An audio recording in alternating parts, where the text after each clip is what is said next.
ಮಗು, ಹೇಗಿತ್ತು ಈ ದಿನ? ತುಂಬ ಚೆನ್ನಾಗಿತ್ತು ಅಂತ ಭಾವಿಸ್ತೀನಿ.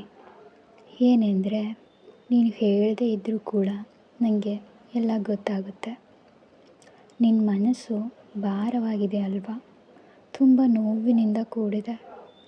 ಎಲ್ಲವನ್ನು ಹೇಳ್ಕೊಳ್ಳೋದಕ್ಕೆ ನಿನ್ನ ಬಳಿ ಯಾರೂ ಇಲ್ಲ ಅಂತ ಅಂದುಕೊಳ್ಬೇಡ. ಬಾ ಮಗು, ನಾನಿದ್ದೇನೆ. ನಿನಗೆ ಇಂದು ಪರಿಣಾಮಕಾರಿಯಾದ ಒಂದು ಉತ್ತಮವಾದ ಸೂಚನೆಯನ್ನು ಕೊಡ್ತೇನೆ.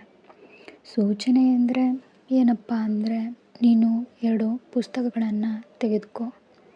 ಅದರಲ್ಲಿ ಒಂದನ್ನು ನಿನಗೆ ಆದಂತಹ ಪವಾಡವನ್ನು ಪಟ್ಟಿ ಮಾಡುತ್ತಾ ಹೋಗು.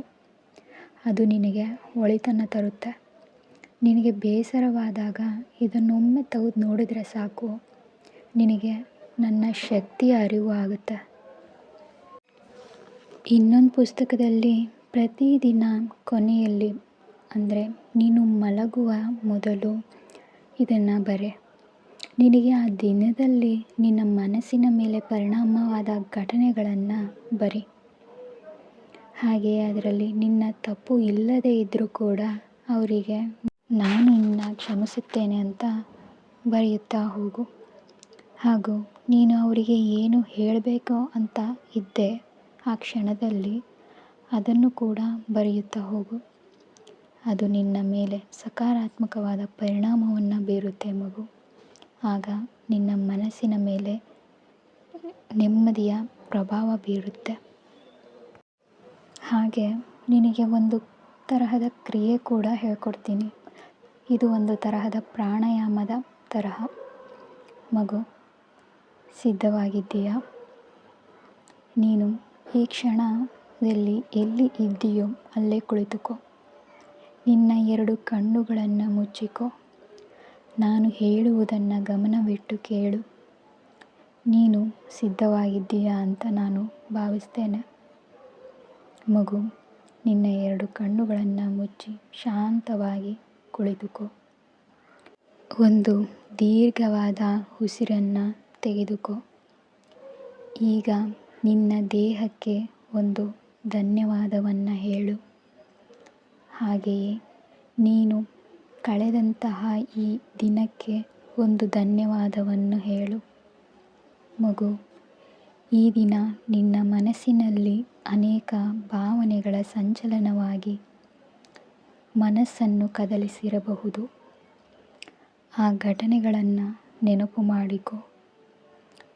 ಈಗ ಒಂದು ದೀರ್ಘವಾದ ಉಸಿರನ್ನು ತೆಗೆದುಕೊಳ್ಳುತ್ತಾ ಹೀಗೆ ಹೇಳಿಕೊ, ಬಾಬಾ ಅವರ ಶಕ್ತಿಯನ್ನು ನನ್ನಲ್ಲಿ ಈ ಉಸಿರಿನ ಮುಖಾಂತರ ತೆಗೆದುಕೊಳ್ಳುತ್ತಿದ್ದೇನೆ ಎಂದು.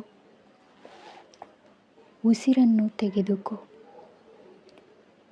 ಇದಾದ ಬಳಿಕ ಸ್ವಲ್ಪ ಹೊತ್ತು ಆ ಉಸಿರನ್ನು ಬಿಗಿದಿಟ್ಟುಕೋ. ನಂತರ ನಿನ್ನ ಮನದಲ್ಲಿ ಹೀಗೆ ಹೇಳಿಕೊ, ನನ್ನಲ್ಲಿ ಇರುವಂತಹ ನಕಾರಾತ್ಮಕ ಭಾವನೆಗಳನ್ನು ಹಾಗೂ ಈ ದಿನ ನಡೆದಂತಹ ಘಟನೆಗಳಿಂದ ಬಂದಂತಹ ಚಿಂತೆಗಳನ್ನು ನಾನು ಈ ಉಸಿರಿನ ಮೂಲಕ ಬಿಡುತ್ತಿದ್ದೇನೆ ಎಂದು ಹೇಳಿಕೊ. ಹೀಗೆ ನೀನು 9 ಬಾರಿ ಹೇಳಿಕೊ. ಪ್ರತಿದಿನವೂ ಇದನ್ನು ಮಾಡುತ್ತಾ ಬಾ. ನಿನಗೆ ಚಿಂತೆಗಳು ಅಥವಾ ನಕಾರಾತ್ಮಕ ಭಾವನೆಗಳು ನಿನ್ನನ್ನು ಸುತ್ತುವರಿದಾಗ ಈ ಪರಿಹಾರವನ್ನು ಮಾಡಿಕೊ. ನಿನಗೆ ಒಳಿತಾಗುವುದು ಹಾಗೂ ನಿನ್ನ ಮನಸ್ಸಿಗೆ ನೆಮ್ಮದಿ ಲಭಿಸುವುದು. ಮಗು, ಇತ್ತೀಚಿನ ದಿನಗಳಲ್ಲಿ ನೀನು ದುಡ್ಡನ್ನು ಅನಾವಶ್ಯಕವಾಗಿ ಖರ್ಚು ಮಾಡುತ್ತಿದ್ದೀಯ. ಅವಶ್ಯಕತೆ ಇದ್ದರೆ ಮಾತ್ರ ಖರ್ಚು ಮಾಡು. ನಿನ್ನಿಂದ ಸಹಾಯ ತೆಗೆದುಕೊಂಡು ನಿನ್ನನ್ನು ದೂರುವವರು ಕೂಡ ನಿನ್ನ ಸುತ್ತಲೂ ಇದ್ದಾರೆ. ಅವರಿಂದ ನೀನು ದೂರ ಇದ್ದರೆ ನಿನಗೇ ಒಳಿತು ಮಗು. ನನ್ನ ಮಾತಿನಲ್ಲಿ ಗಮನ ಹರಿಸು. ನೀನು ಈ ಕ್ಷಣದಲ್ಲಿ ಅನಾವಶ್ಯಕವಾಗಿ ಖರ್ಚು ಮಾಡಿದರೆ ನಿನಗೆ ಬೇಕಾದ ಸಮಯದಲ್ಲಿ ನಿನಗೆ ಸಹಾಯ ಮಾಡುವವರು ಯಾರು ಮಗು? ಹಾಗಾಗಿ ನಿನ್ನ ಒಳಿತಿಗಾಗಿಯೇ ನಾನು ಹೇಳುತ್ತಿದ್ದೇನೆ. ನಿನ್ನ ಆರೋಗ್ಯ ಹಾಗೂ ಮಕ್ಕಳ ಭವಿಷ್ಯದ ಚಿಂತೆಯನ್ನು ನನಗೆ ಬಿಟ್ಟುಬಿಡು. ಅದಕ್ಕೆಲ್ಲ ನಾನಿದ್ದೇನೆ, ನಾನು ನೋಡಿಕೊಳ್ಳುತ್ತೇನೆ. ದಿನವೂ ಊದಿಯ ಪ್ರಸಾದವನ್ನು ಹಣೆಗೆ ಹಚ್ಚಿಕೋ. ನಿನ್ನ ಮಕ್ಕಳಿಗೂ ಕೂಡ ಹಚ್ಚಿಕೊಳ್ಳುವುದಕ್ಕೆ ಹೇಳು. ಅದು ನಿಮ್ಮಲ್ಲಿ ಸಕಾರಾತ್ಮಕ ಶಕ್ತಿಯನ್ನು ಹೆಚ್ಚಿಸುತ್ತೆ. ಇಂದಿನಿಂದ ನಿಮ್ಮ ಎಲ್ಲ ಸಮಸ್ಯೆಗಳನ್ನು ನಾನು ಪರಿಹರಿಸುತ್ತೇನೆ. ನಿನಗೆ ಸಂತೋಷದ ದಿನಗಳು ಪ್ರಾರಂಭವಾಗಿವೆ ಮತ್ತು ನಿನ್ನ ಆಸೆಗಳೆಲ್ಲ ಈಡೇರಲು ಪ್ರಾರಂಭಿಸುತ್ತಿವೆ. ನಿನ್ನ ಮನಸ್ಸಿನಲ್ಲಿ ಒಂದು ಅನುಮಾನವಿದೆ.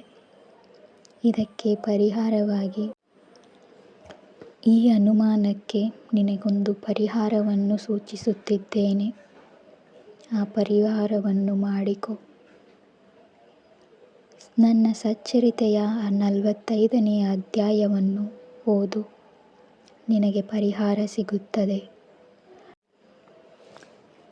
ಯಾವುದೇ ನಿರ್ಧಾರ ತೆಗೆದುಕೊಳ್ಳುವ ಮೊದಲು ಅಥವಾ ನೀನು ಏನನ್ನಾದರೂ ತಿನ್ನುವ ಮೊದಲು ನನ್ನ ಹೆಸರನ್ನು ಜಪಿಸಿ ತಿನ್ನು. ಇದರಿಂದ ನಿನ್ನ ಜೀವನದಲ್ಲಿ ಅನೇಕ ಪ್ರಯೋಜನಗಳು ಮತ್ತು ಯಶಸ್ಸನ್ನು ಪಡೆಯುತ್ತೀಯ. ನನ್ನ ನಾಮಜಪವನ್ನು ಪ್ರತಿದಿನ ಜಪಿಸು. ನಿನಗೆ ಒಳ್ಳೆಯದೇ ಆಗುತ್ತದೆ. ಶುಭವಾಗಲಿ.